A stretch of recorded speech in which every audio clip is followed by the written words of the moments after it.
आदरणीय सभापति जी, दूसरी तरफ मैं देख रहा हूं जिस प्रकार से विश्व का भारत के प्रति आकर्षण बढ़ा है और उसमें भी विश्व भारत की टैलेंट का महात्म्य समझ रहा है।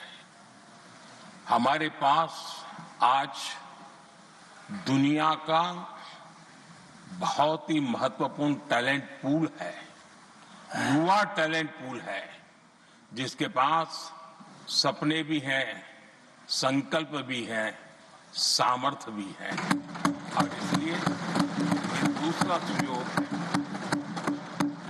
शक्ति का आशीर्वाद हमारे साथ है।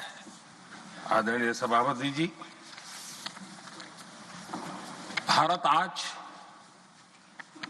विश्व में जो चुनौतियां पैदा हो रही है, उन चुनौतियों का समाधान देने वाला एक देश आशा की किरण बना हुआ है और हम समाधान दे रहे हैं। वैसा ही एक महत्वपूर्ण सुयोग है कि आज मेजर इकोनॉमी में भारत का ग्रोथ बहुत हाई है और हाई ग्रोथ और लो इन्फ्लेशन ये बहुत ही यूनिक संयोग है और ये हमारी अर्थव्यवस्था की मजबूती को प्रदर्शित करता है। आदरणीय सभापति जी, हम जिस गति से आगे बढ़ रहे हैं, जब हमें देश की जनता ने सेवा करने का मौका दिया तब फ्रेजाइल 5 के रूप में ये देश जाना जाता था।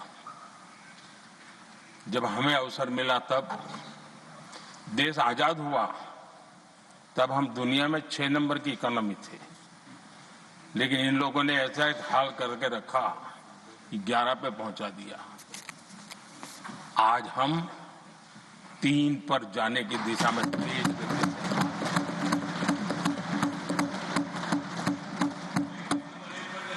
आदरणीय सभापति जी, आज कोई भी सेक्टर देख लीजिए, चाहे साइंस हो, चाहे स्पेस हो, चाहे स्पोर्ट्स हो, हर क्षेत्र में आज भारत एक कॉन्फिडेंस के साथ, आत्मविश्वास से भरा हुआ भारत है।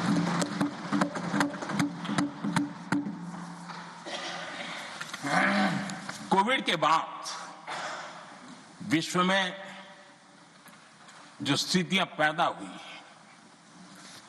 और ऐसी नई नई चीजें जुड़ती गई, आज दुनिया संभल नहीं पा रही है। ऐसे में साफ साफ नजर आ रहा है कि दुनिया एक नए ग्लोबल ऑर्डर की तरफ, नए वर्ल्ड ऑर्डर की तरफ आगे बढ़ रहा है। सेकेंड वर्ल्ड वॉर के बाद एक वर्ल्ड ऑर्डर बना था,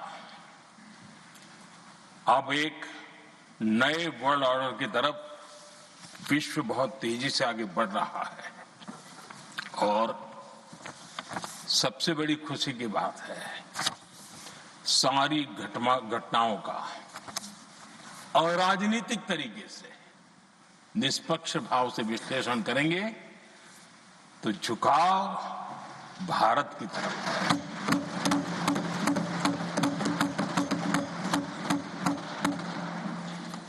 विश्व मित्र के रूप में, विश्व बंधु के रूप में आज भारत अनेक देशों का विश्वस्त पार्टनर बना है और हम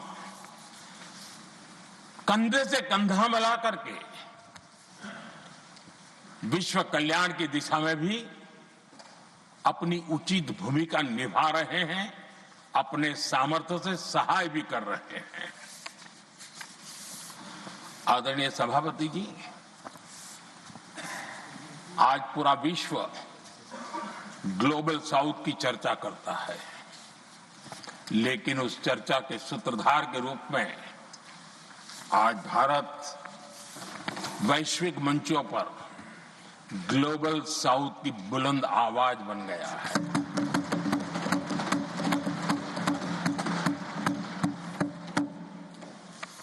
अनेक देशों के साथ आज Bharat future ready trade deals कर रहा है। पिछले कुछ ही समय में दुनिया के महत्वपूर्ण 9 बड़े देशों के साथ 9 बड़े हमारे ट्रेड डील हुए हैं और उसमें मदर ऑफ ऑल डील एक साथ 27 देशों के साथ, यूरोपियन यूनियन के साथ।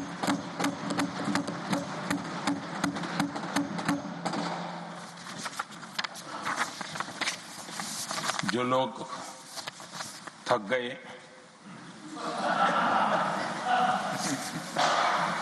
बेचारे चले गए, लेकिन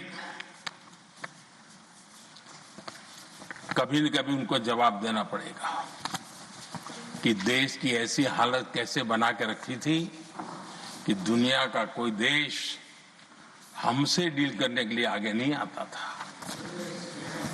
आपने कोशिश की होगी, पीछे बहुत चक्कर लगाए होंगे, लेकिन किसी ने आपकी तरफ देखा भी नहीं होगा। क्या स्थिति ऐसे पैदा की? दुनिया के देश ऐसे ही भारत के साथ डील नहीं कर रहे हैं। आदरणीय सभापति जी, इसके पीछे सबसे बड़ी बात, डेवलप कंट्रीज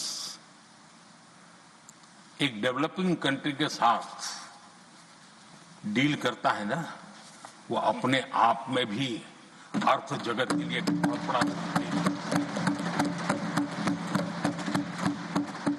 और मेरे लिए नई बात नहीं है। जब मुझे गुजरात में सेवा करने का अवसर मिला था तो मैं एक वाइब्रेंट गुजरात समिट करता था और मेरे लिए गर्व की बात थी कि एक स्टेट, हिंदुस्तान का एक स्टेट, मेरी इस वाइब्रेंट समिट के partner country, develop country Japan हुआ करता था। एक राज्य ने सामर्थ्य दिखाया था, आज मेरा देश है सामर्थ्य दिखा रहा है। ये तब होता है जब आपके पास आर्थिक सामर्थ्य हो, आपके पास आपके नागरिकों के अंदर, देशवासियों में एक ऊर्जा हो और खास करके मैन्युफैक्चरिंग के लिए एक मजबूत इकोसिस्टम हो, तब जाकर के विश्व आपके साथ डील करने के लिए आगे आता है। वोट बैंक की राजनीति में डूबे हुए लोगों ने कभी भी देश के ऐसे अनेक पहलुओं पर मजबूती देनी चाहिए, ये कभी उनकी प्राथमिकता नहीं रही और उसी का परिणाम है। और जहां तक कांग्रेस पार्टी का सवाल है, मैं साफ कहना चाहता हूं और मेरे शब्दों पे भरोसा नहीं तो मैं देश को, लोगों को कहूं कुछ मत करो, सिर्फ लाल किले से कांग्रेस के प्रधानमंत्रियों के जो भाषण है, सिर्फ उन भाषणों का एनालिसिस कर लो, आपको साफ लगेगा कि न उनके पास कोई सोच थी, न उनके पास कोई विजन था और न ही कोई इच्छा शक्ति थी। ലോകത്തെവിടെയായാലും ഏത് സമയത്തും 24 വാർത്തകളും ഓഗ്മെന്റഡ് റിയാലിറ്റി പാക്കേജുകളും എക്സ്പ്ലെയിനറുകളും വിശദമായി കാണാൻ ഞങ്ങളുടെ യൂട്യൂബ് ചാനൽ നിങ്ങൾക്ക് സബ്സ്ക്രൈബ് ചെയ്യാം.